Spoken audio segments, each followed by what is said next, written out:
सीताराम सीताराम सीताराम सीताराम सीताराम सीताराम सीताराम सीताराम सीताराम सीताराम सीताराम सीताराम सीताराम सीताराम सीताराम सीताराम। बोले सीताराम जी सरकार की जय, बोले हनुमान जी महाराज की जय।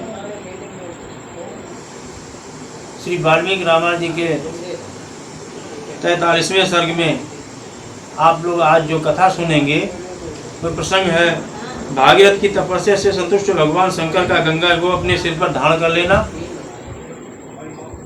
और इसके बाद शंकर जी को बिंदु सरोवर में गंगा जी को छोड़ना और गंगा जी की 7 धाराओं में विभक्त होकर के और पितरों का उद्धार करना, यह प्रसंग आप लोग सुनेंगे। बहुत ही मार्मिक प्रसंग है और इस कथा को अवश्य सभी लोग सुने और मेरा विश्वास है कि ये कथा सुनने के बाद में आप लोगों को ये जरूर लगेगा कि हाँ, हमने धर्म में तल्लीन होकर कोई कथा सुनी है और उसको अगर आप अपने जीवन में उतार लें, ये प्रसंग, ये कहानियाँ, ये कथाएं हमारे रामायण की, तो हमको सद्मार्ग चलने से कोई नहीं रोक सकता है, क्योंकि रामायण ही हमको सद्मार्ग पर चलने सिखाती है, धर्म पर चलना सिखाती है हमारी रामायण, ये सभी को पता है। और इधर देवादेव ब्रह्मा जी के चले जाने पर राजा भागीरथ पृथ्वी पर केवल एक अंगूठे के अग्रभाग पर, जो पैर का अंगूठा है, अंगुष्ठा है, उसके अग्रभाग पर ऐसे खड़े होकर के और तपस्या में टिका करके अंगूठे को खड़े हो गए और तपस्या में लग गए और 1 वर्ष तक उन्होंने शंकर जी की उपासना की।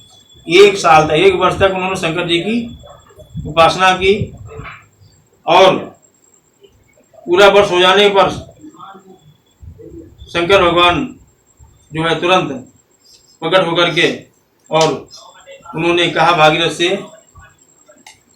कि हम प्रसन्न हैं और आपने जो तप किया है वो आपका व्यर्थ नहीं जाएगा, हम प्रसन्न हैं और आपका कार्य संपन्न होगा, ये शंकर भगवान ने उनसे कहा। और मैं गिरिराज कुमारी गंगा देवी को अपने मस्तक पर धारण करूंगा, ये मैं आपकी बात अवश्य मानूंगा। और शंकर जी की स्वीकृत मिलने पर हिमालय की ज्येष्ठपुत्री गंगा जी उनके चरणों में सारा संसार मस्तक झुकाता है गंगा जी के, तो उन्होंने बड़ा रूप धारण कर लिया, बहुत विकराल रूप धारण किया और उन्होंने कहा कि अब हम आकाश मार्ग से पृथ्वी पर जा रही हैं और गंगा जी को बहुत ही अहंकार आ गया, बड़े वेग में आकर के और विशाल विकराल रूप धारण करके और अपने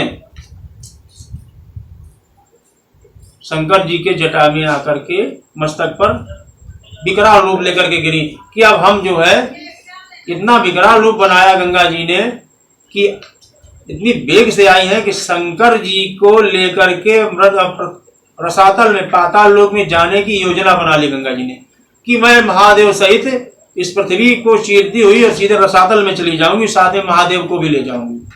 ये गंगा जी की इच्छा थी।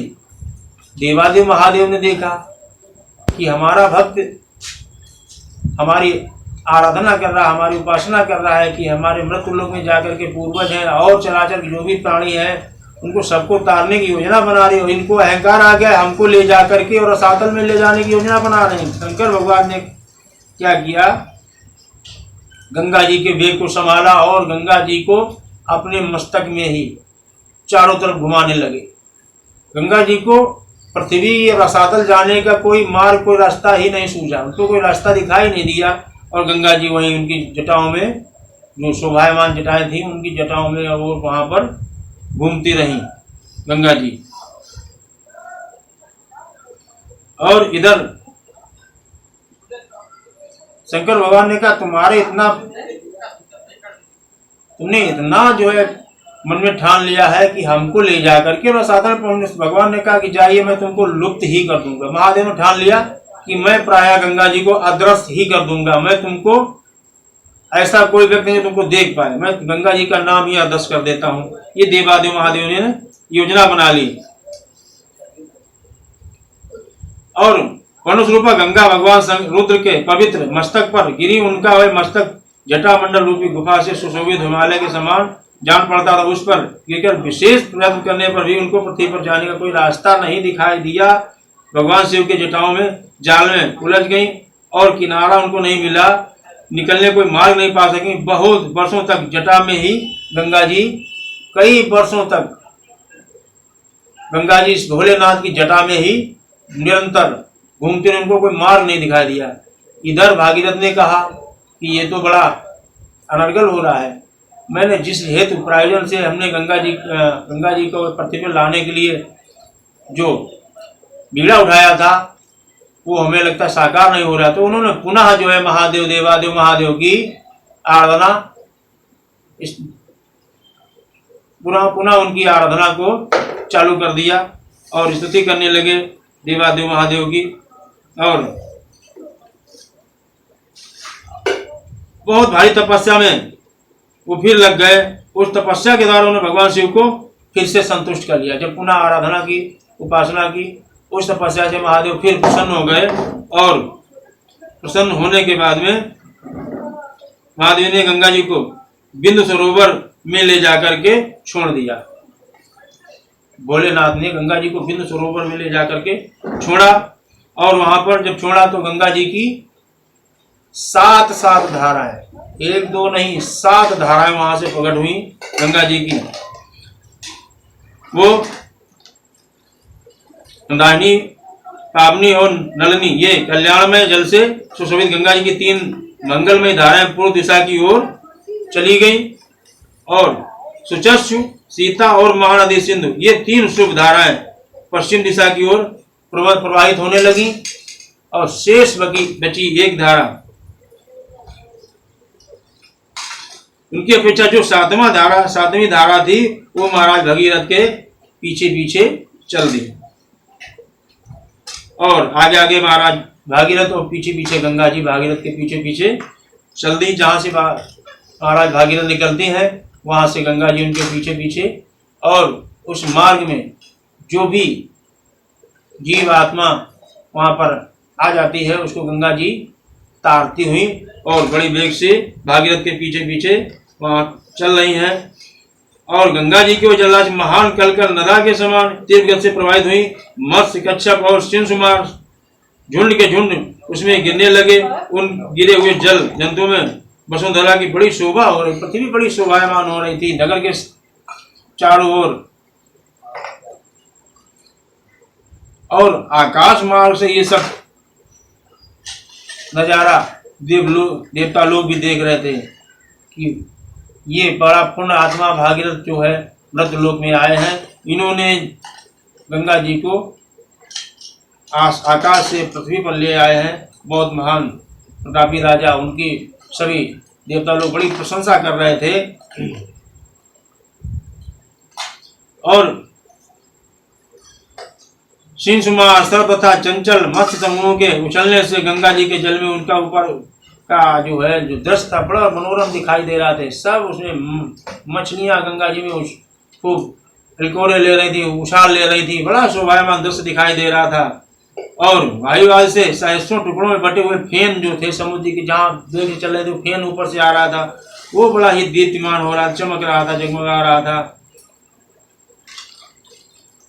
और गंगा जी का जल वो बार बार ऊंचे मार्ग पर उठता और पुनः नीचे भूमि पर गिरता है। आकाश में भगवान शंकर के मस्तक पर वहां से फिर पृथ्वी पर गिरा हुआ वह निर्मल एक पवित्र गंगा जल उस समय बड़ी शोभा पा रहा था।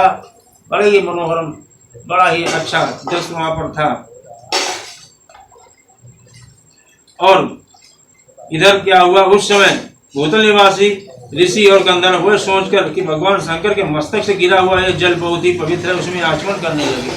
सभी लोग गंगा जल से को लेकर के आचमन करने लगे कि ये मोक्षदायिनी पाप विनाशिनी गंगा जी हैं। सभी ऋषि आचमन करने लगे और जो श्राप भ्रष्ट लोग थे, जिनको श्राप लगा था, भ्रष्ट लोग थे, वो आकाश से पृथ्वी पर आ गए, आकाश से पृथ्वी को नीचे आ गए। वे गंगा के जल में स्नान करके निष्पाप हो गए, उनके पाप सब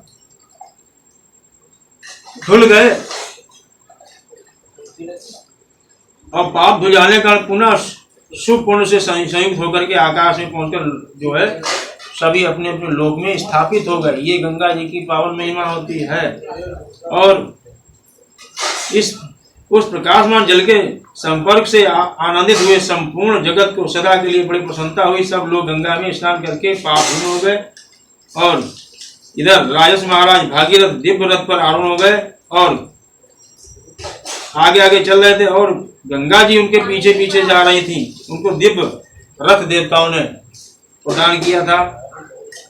समस्त देवता, ऋषि, दैत्य, दानव, राक्षस, गंधर्व, यक्ष, प्रवर, किन्नर, बड़े बड़े नाग, सर्प तथा बहुत बड़े नाग, सर्प तथा जो है अप्सरा, ये सब लोग बड़ी प्रसन्नता के साथ राजा भागीरथ के रथ के पीछे पीछे चल रहे थे और गंगा जी चल रही थी।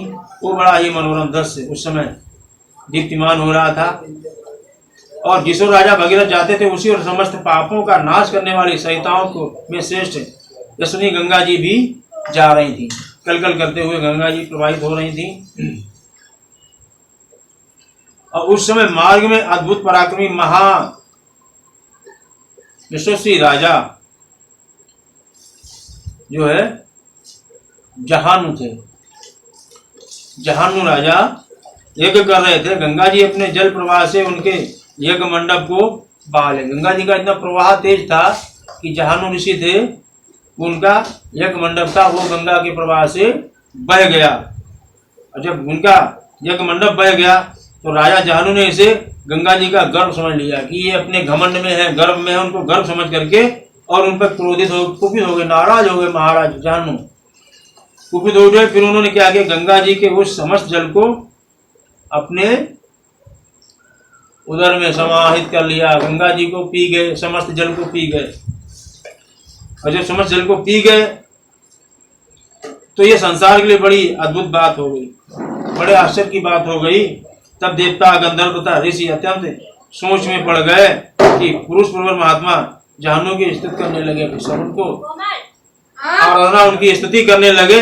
उन्होंने गंगा जी को उन महात्मा नरेश की, जो जहानु ऋषि थे, उन्होंने गंगा जी को उन महात्मा नरेश की कन्या बना दिया। अर्थात उन्होंने यह विश्वास दिलाया कि गंगा जी को पकड़ करके आप इनके पिता कहलाएंगे।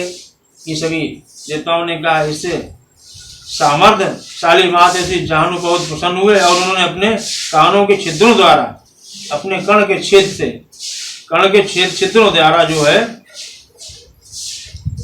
गंगा जी को पुनः प्रकट कर दिया। और जब पुनः प्रकट कर दिया, इसलिए गंगा जी को जो है जाह्नवी कहा जाता है। जाह्नवी की पुत्री एवं जाह्नवी कहलाई। वो गंगा जी जाह्नवी कहलाई।